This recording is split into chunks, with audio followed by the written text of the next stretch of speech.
This video is to show you a quick rundown of what you would go through each day.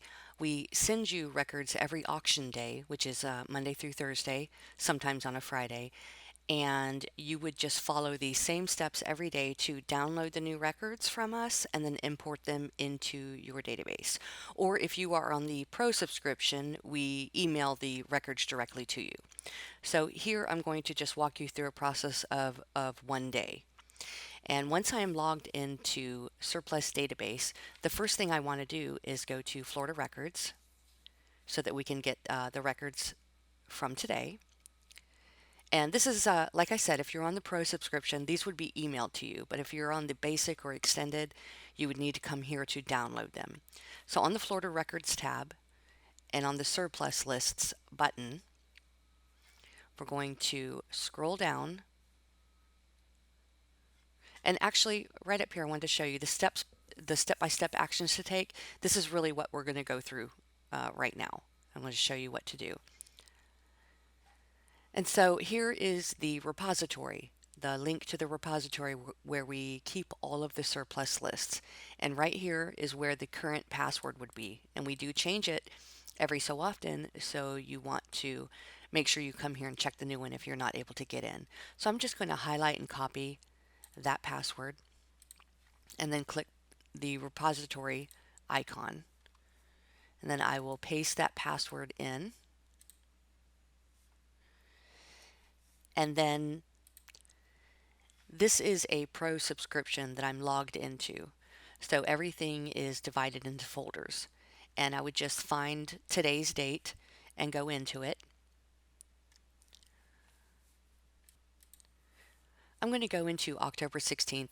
That is not today, but I want to get the surplus list from this date. So I'm just going to double click. And to import into your database, what you want is the CSV file right here. So you want to make sure that you download this one. And I'll just come over here and click download. And I have it right here. 10/16/2019 CSV. Okay, so the next step I'd want to do is to open up my online database that's on my website if as a client. So you would want to open up your online database. And once here, I'd want to log in.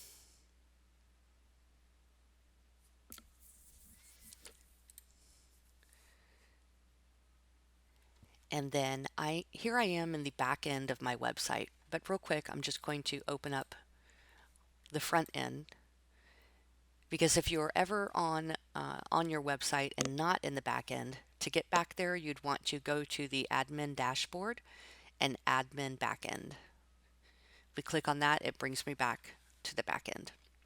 So what we want to do now is to import the records I just downloaded into the database. So I'm going to hover my mouse over Surplus Database and come down to Import CSV File. And then I'm going to scroll down here, click on Choose File,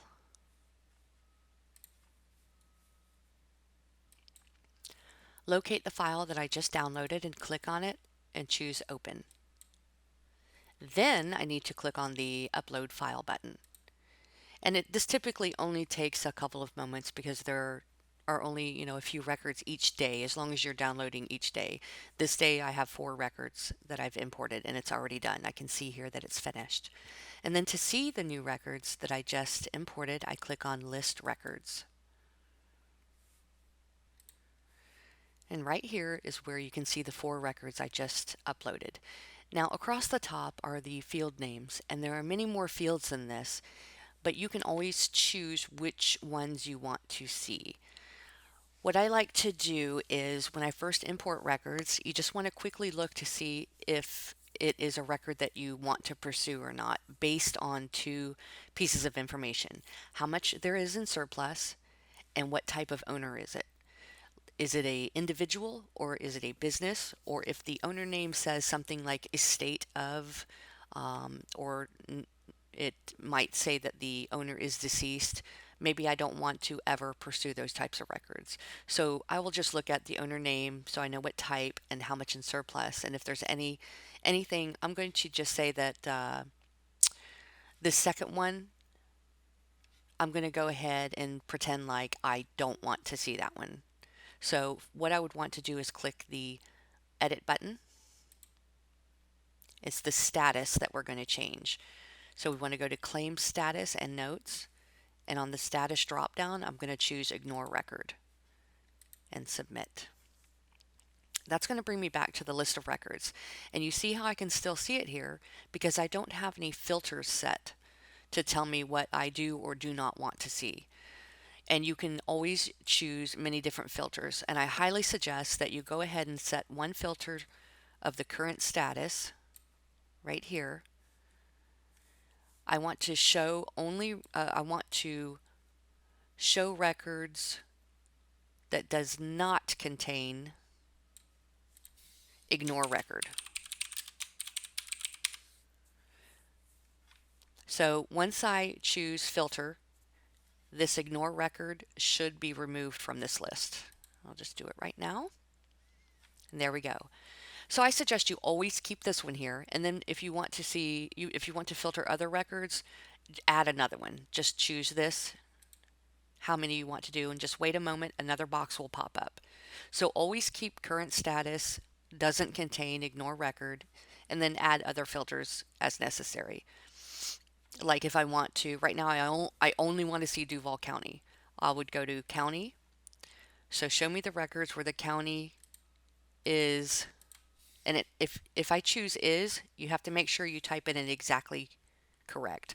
Or I could just put contains, and then I can just put Duval. Click on filter, and now only the Duval County one is showing. So now I want to work on this record. I want to open it up fully, so that's all I see, not just the list. I'm going to click on the edit.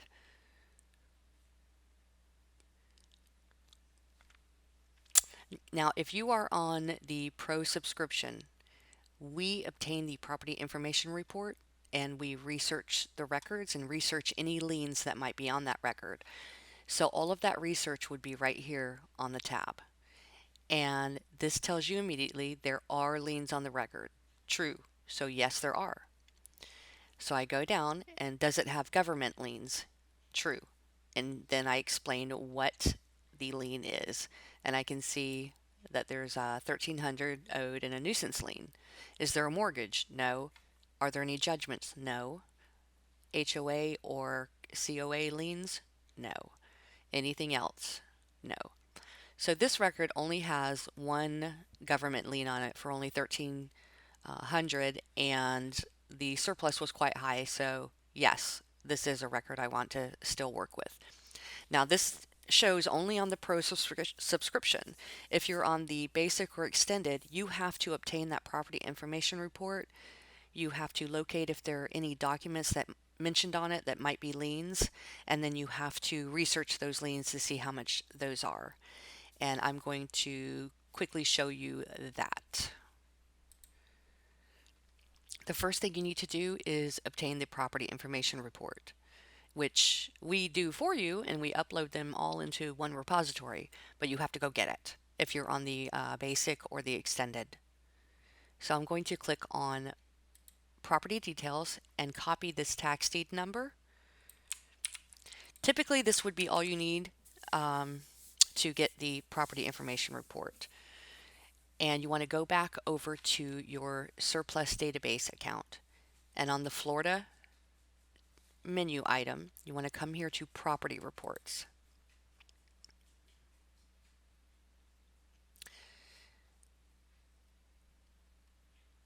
And then again, here is the property report repository, and we need the current password. So I'm just going to copy that. Click here to go into the repository. Paste. Now this is a auction that was in this year, 2019, which you can go in here and drill down to, and I could go into Duval County, and then they're all in numerical order. or you can paste in that tax deed number into the search box.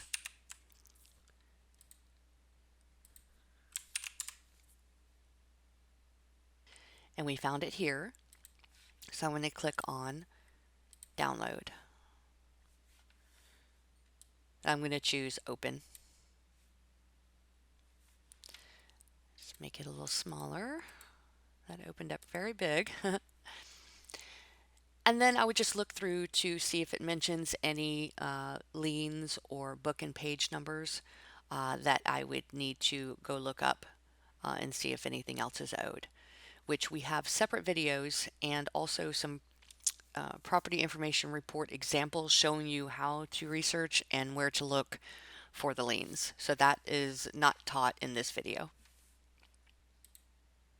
So now that I've looked at the property information report and researched any liens, now I've decided, yes, this is still a good record. I still want to go after it. So I would want to go to the owner details tab. And we would already have the owner's name and their mailing address in there. And the rest of the fields are for your purpose for during your research on locating the person. And for this owner research and notes box, I just want to show you over here, if you bring your mouse and click and drag, you can open it up wider so you can do a lot more typing in there. And then when you find good verified information, you can put it in here. And now let's say you have found the person, you found their phone number, and you're ready to contact them, but not today. You want to maybe hold off and you're going to do it another day. What you want to do is change the claim status to contact claimant, because you've already located them. The record started out as new. You researched it. You've located the claimant, and now you need to contact them. So that's where you are now.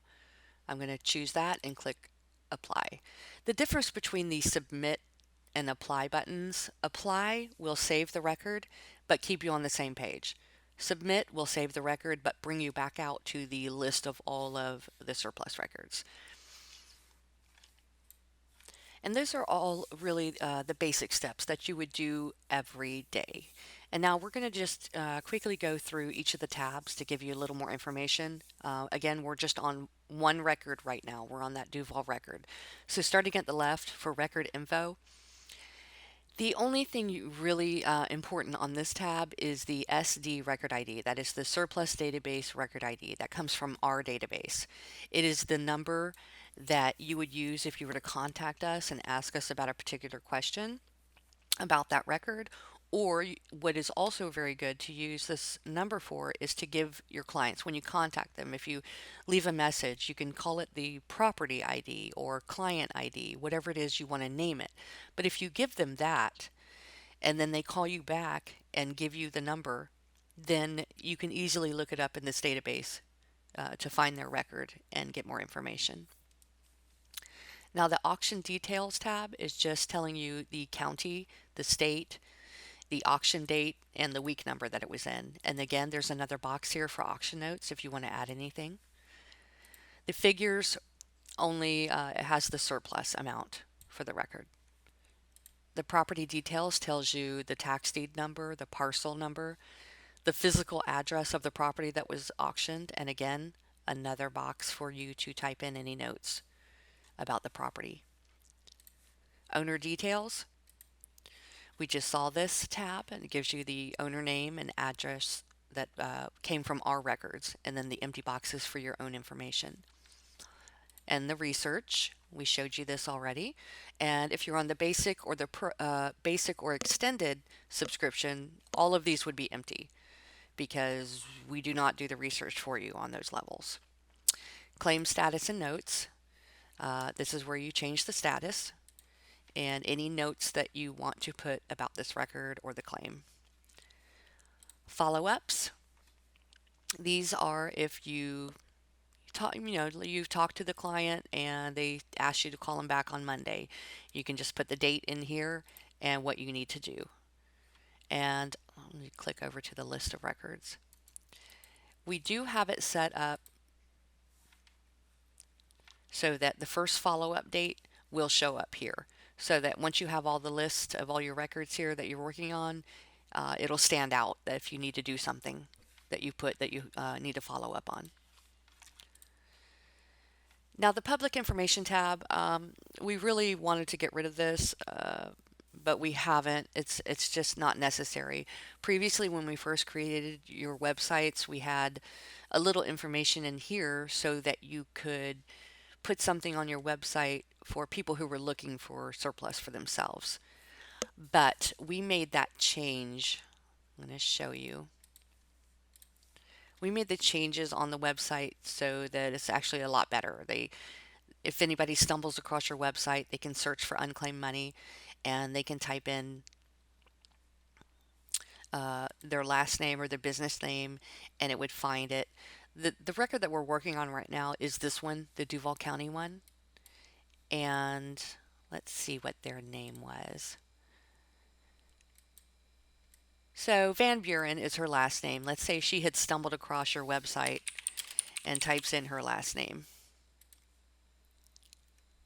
It would show this record, but there's no link. It doesn't give her any other information. She has to contact you. So that's just one way that people can search for surplus on your website. Therefore, that's why we made the public information is just not necessary anymore. You can just ignore this tab. Attachments is for anything really you want to choose. I mean, once you download the property information report, you can attach it directly to this file so that you don't have to go looking around on your computer for it anymore. And it's the same with the assignment of interest, the contingency agreement, power of attorney, the surplus claim form, and any other file you want. It's just a way for you to attach anything you want to this particular record so that you don't have to go looking for it around on your computer. And really, that is it about the database. If you have any further questions, please submit a ticket on our help desk. Thank you.